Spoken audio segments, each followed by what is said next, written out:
waiting as he gathered up her designer bags and led the way. "Are you sure you want to do this?" DJ had asked, as they followed him to the main entrance of the facility. But Taylor said nothing. Instead, she'd held her head high, in that haughty Taylor fashion, tossing DJ a narrow-eyed glance. DJ had known immediately what the look meant. It was a warning.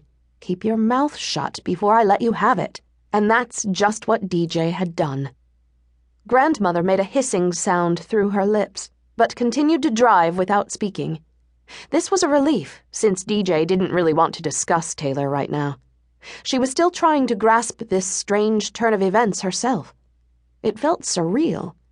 Just a week ago, she'd been so angry at Taylor, and Eliza, too. They'd both been totally exasperating in Vegas, drinking, partying, and pretending to be adults, but acting more like spoiled children. Then Eliza left, just as quickly as she'd come. That's when DJ had confronted Taylor, and that's when Taylor had decided to get help. After that, DJ had been mostly on her own, counting the days and hours until she could fly out of there. No matter what others said about the glitz and glamour of Las Vegas, to DJ it would always be lonely and depressing. She was thankful to be back in Connecticut again, even if it was starting to rain.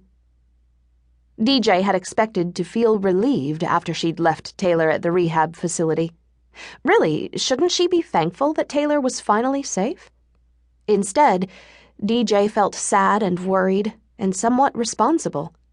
The hardest part was discovering that Taylor wasn't allowed any communication from the outside. DJ didn't get that. What was the point of cutting Taylor off from everyone?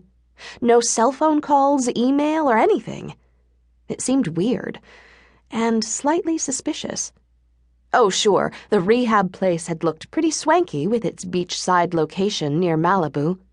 It had manicured grounds, elegant palm trees, and pretty stucco buildings with red-tiled roofs. But what if it was some kind of a cult where they brainwashed their patients and promised to fly them off to Jupiter? DJ had seen a movie like that once. Naturally, DJ was praying for her missing roommate, but she still felt concerned. What if they were mean to Taylor?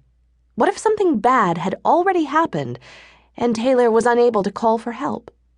What if Taylor never came back? Not only would DJ blame herself, she figured everyone else would too. DJ jumped to hear Grandmother speaking to her again. "Desiree," she said sharply, "are you even listening to me?"